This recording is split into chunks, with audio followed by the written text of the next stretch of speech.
గారు ఒక మాట చెప్పిండ్రు. ఈరోజు హిందీ, తమిళ్, కన్నడ, మలయాళం లేదా తెలుగు అనేది కాకుండా ఈరోజు పాన్ ఇండియన్ మూవీస్ని ఒక గ్లోబల్ హబ్గా హైదరాబాదు తీర్చిదిద్దడానికి ప్రయత్నం చేస్తున్నది. ఇండియన్ సినీ పరిశ్రమ అంటే ఒకే గొడుగు కిందకి రావాల్సిన, ఒకే నగరంలో నుంచి ప్రపంచానికే గొప్ప సినిమాలను అందించాల్సిన అవసరం ఉన్నది. ఈనాడు బాహుబలి కావచ్చు, RRR మూవీ, కల్కి, పుష్ప ఇలాంటి సినిమాలు ఈరోజు జాతీయ స్థాయిలోనే సినిమా పరిశ్రమను ఒక పెద్ద ఇండస్ట్రీగా, కనక వర్షం కురిపించే పరిశ్రమగా ఈరోజు సినీ పరిశ్రమలో ఉండే పెద్దలందరూ ఈరోజు రాణించడానికి తీవ్రమైన కృషి చేసిండ్రు. అందుకే ఈరోజు మేము తెలంగాణ రాష్ట్ర ప్రభుత్వం తరఫున సినిమా పరిశ్రమను, ఐటీ ఇండస్ట్రీ, ఫార్మా ఇండస్ట్రీని ఏ విధంగా గుర్తించినమో సినిమా ఇండస్ట్రీని కూడా అదే విధంగా గుర్తించి ఈరోజు ఆ సినిమా పరిశ్రమని ప్రోత్సహించాలి అని రాష్ట్ర ప్రభుత్వం నిర్ణయం తీసుకున్నది. కాబట్టి ఆగిపోయిన నంది అవార్డ్స్ కార్యక్రమాన్ని గద్దర్ గారి పేరు మీద పోయిన సంవత్సరం 10 సంవత్సరాల నుంచి వాయిదా పడుతున్న పరిశ్రమని తిరిగి గద్దర్ అవార్డ్స్ పేరు మీద కార్యక్రమాన్ని ప్రారంభించినాం. ఈసారి 2వ సంవత్సరం ఈ కార్యక్రమాలను మనం ముందుకు తీసుకెళ్తున్నాం.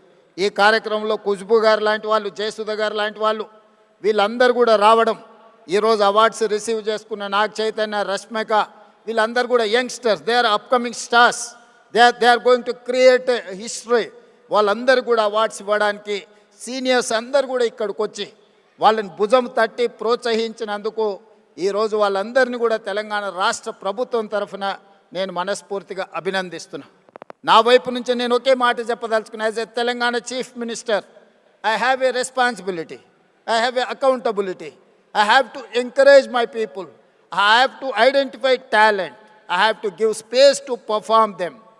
ఈ రోజు జపాన్, కొరియా ఇలాంటి cinema industry just because of their government, they have taken a policy decision, they have encouraged like anything. That is why today the industry, South Korea is leading film industry.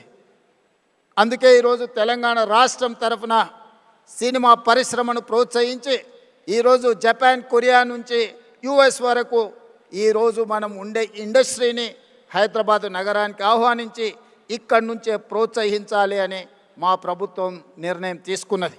Black and white movie, techno colours, Eastman colour, 70mm, IMAX, Dolby, రీసెంట్గా హైదరాబాద్లో Dolby థియేటర్స్ని కూడా మనం ఇండియాలో first IMAX theatre in Hyderabad. ఎన్నో రకాల సాంకేతిక పరమైన అభివృద్ధిని హైదరాబాదు నగరము ఫిల్మ్ ఇండస్ట్రీకి అందించడం జరిగింది. అందుకే ఈరోజు ఈ మధ్యలోనే నెట్ఫ్లిక్స్ ఐలైన్ని ఈరోజు మనం ప్రారంభించుకున్నాం. నెట్ఫ్లిక్స్ హైదరాబాద్కి వచ్చింది, వాళ్ళ GCC సెంటర్ని ఇక్కడ ఓపెన్ చేసుకున్నారంటే హాలీవుడ్ హైదరాబాద్కు వచ్చినట్టే. సో ఈరోజు ప్రపంచ సినీ పరిశ్రమకు ఒకే ఒక నగరం హైదరాబాద్ నగరం తెలంగాణ రాష్ట్ర ప్రభుత్వం గుర్తించి ఈరోజు ఈ పరిశ్రమను ప్రోత్సహించడానికి హైదరాబాద్ నగరాన్ని నుంచి అంతర్జాతీయ స్థాయిలో సినిమాలను ప్రోత్సహించి ఇక్కడ నిర్మాణం చేసుకోవడానికి అన్ని అనుమతులను ఇవ్వడానికి ఒక సింగిల్ విండో విధానాన్ని తెలంగాణ రాష్ట్ర ప్రభుత్వం తీసుకువస్తుంది. ఎవరైనా సినిమాలు ఇక్కడ నిర్మించాలనుకుంటే కథతో వస్తే రీల్స్తో బయటకు వెళ్ళడానికి ఈరోజు రామోజీ ఫిలిం సిటీ లాంటి సంస్థలు ఇక్కడ ఎన్నో అందుబాటులో ఉన్నాయి.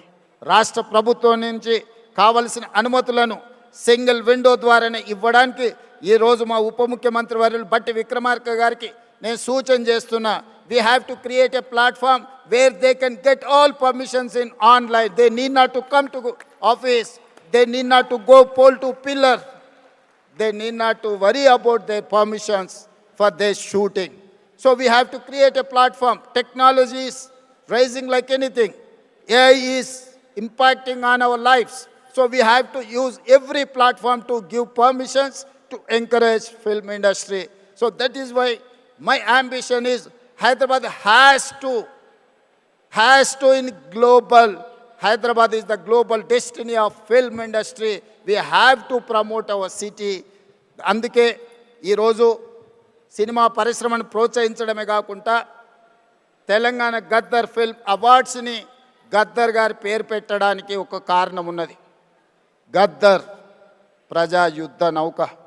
గద్దర్ అనే పదం కొన్ని లక్షల కోట్ల మందిని ప్రభావితం చేసి సామాజిక రుగ్మతల మీద యుద్ధం చేయడానికి ప్రోత్సహించిన గొప్ప గలం గద్దర్. గద్దర్ గలం అంటే తెలియని వాళ్ళు ఈ దేశంలో లేరు.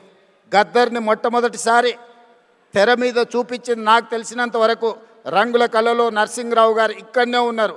బండి వెనుక బండి కట్టి 16 బండ్లు కట్టి ఆ పాటను ఆ రోజు గద్దర్ చేత చేయించిన నిర్మాత గారు కూడా ఈరోజు ఇక్కడ ఉన్నారు. కళాకారులకు ఒక గొప్ప చరిత్ర ఉన్నది. నిజాం సర్కార్కు వ్యతిరేకంగా పోరాటం చేసినప్పుడు బండి యాదగిరి రాసిన బండి వెనుక బండి కట్టి ఏ బండ్లో పోతావు నిజాం సర్కారోడ్ అనే పాట నిజాం ప్రభువుల నుంచి విముక్తి కలిగించిన సాయుధ రైతాంగ పోరాటాన్ని ఒక కళాకారుడు ఒక కవి స్ఫూర్తినిస్తే ఒక సామ్రాజ్యాన్ని ఒక చక్రవర్తిని ఓడించి పేదలు ప్రజాస్వామ్యాన్ని సాధించుకున్నారు. అదేవిధంగా గద్దర్ యొక్క ప్రభావితం మొదటి తెలంగాణ ఉద్యమం, మళ్ళీ తెలంగాణ ఉద్యమం, నక్సల్బరీ ఉద్యమం గద్దర్ గలంతో లక్షలాది మంది సమాజంలో ఉన్న సమస్యలను, సామాజిక రుగ్మతలను, సమాజంలో ఆధిపత్యాన్ని చెలాయిస్తున్న వాళ్ళను ఎదిరించే గొంతుకగా గద్దరు నిలబడ్డాడు. అందుకే గద్దర్ ఒక చైతన్యం, గద్దర్ ఒక స్ఫూర్తి. ఆ గద్దర్ స్ఫూర్తితోని సమాజంలో ఉన్న రుగ్మతలని, సామాజిక సమస్యల్ని పరిష్కరించుకోవడానికి ఒక ఆయుధమే సినిమా.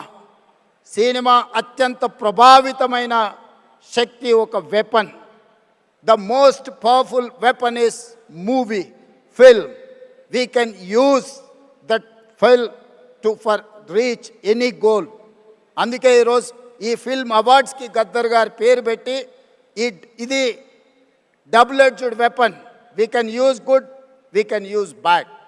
బట్ గద్దర్ స్ఫూర్తితోని సినీ పరిశ్రమ ఒక సామాజిక బాధ్యతను గుర్తెరిగి సమాజంలో ఉండే సమస్యల మీద పోరాటానికి ఈ ఫిల్మ్ ఇండస్ట్రీ ఉపయోగపడాలి.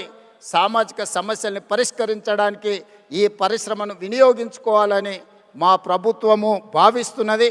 అందుకే ఇక్కడున్న సినీ ప్రముఖులకు అందరికీ నా విజ్ఞప్తి, సమాజంలో ఉండే సమస్యల్ని, ప్రజలు ఎదుర్కొంటున్న సమస్యల్ని పరిష్కరించడానికి మనం సినిమా